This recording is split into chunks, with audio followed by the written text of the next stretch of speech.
কিছুক্ষণ পর বড় স্যার একটা ফাইল পাঠালো দেখে সাইন করে দেওয়ার জন্য। কি আর সাইন করব আমি, আমার তো বউ নেই, এত কাজ করে কি হবে আমার। কিছুক্ষণ পরেই বড় স্যারের রুমে ডাক পড়লো আমার।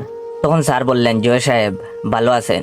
তখন আমি বললাম, আমার আর ভালো স্যার, আমার তো বলে আটকে গেলাম। তখন স্যার বললেন, আপনার তো বউ নেই এই তো। আমি বললাম, জি স্যার। তখন স্যার বললেন, আপনার বউ লাগবে, সেটা আপনি আপনার বাসায় জানাবেন, আমার ফাইলে এসব কি। তখন তাকিয়ে দেখি আমার সাইনের জায়গায় পুরো ফাইলের সব পেপারে আমি লিখে রাখছি আমার তো বউ নাই।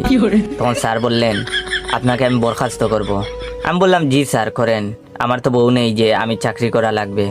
তখন স্যার বললেন, আজকের মতো বিষয়টা সতর্ক করে দিলাম, ভবিষ্যতে সাবধান হবেন। অফিস থেকে বাড়ি ফিরতেই দেখি আব্বা আম্মা নিশির সাজগুজ করে কোথাও বেড়াতে যাবে হয়তো। যাক তারা, আমার তো বউ নেই যে আমি ওর যাবো, রেডি হব। তখন আব্বা বললেন, গাদা এখানে বসে না থেকে রেডি হ, তোর জন্য মেয়ে দেখতে যাচ্ছি। গাব গাছের ডালটা আছে, কিন্তু রেডি হতে দেরি হলেই তোর পিঠের উপর উড়ামু আমি সেটা। কোনো মতে রেডি হয়ে গেলাম মেয়ে দেখতে। কিছুক্ষণ পর মেয়েকে সামনে আনা হলো, কিন্তু আমার তাকাতে ইচ্ছে করে না।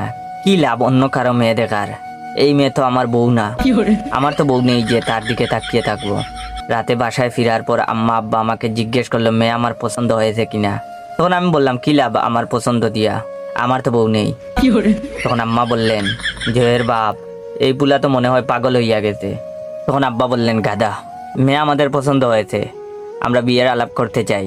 তোর মতো অপদার্থকে যে ওরা পছন্দ করছে সেটাই তোর ভাগ্য, যে যার বলার বলুক, আমার তো বউ নেই যে আমি প্রতিবাদ করব।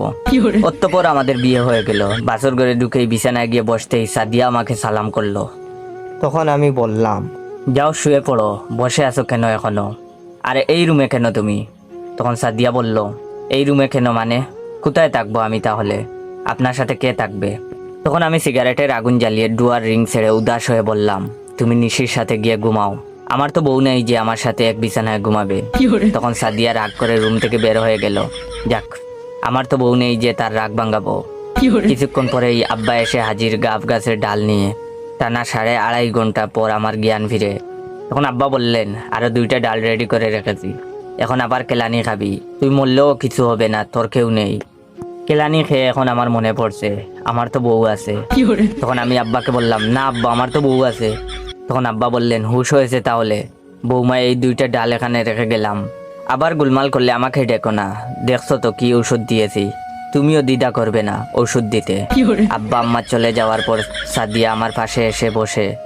তখন সাদিয়া বলল, কেমন লেগেছে মায়ের খেতে? আমার কিন্তু ভালোই লাগছে। তখন আমি বললাম, কি আর হবে মার খেয়ে, আমার তো বউ নাই।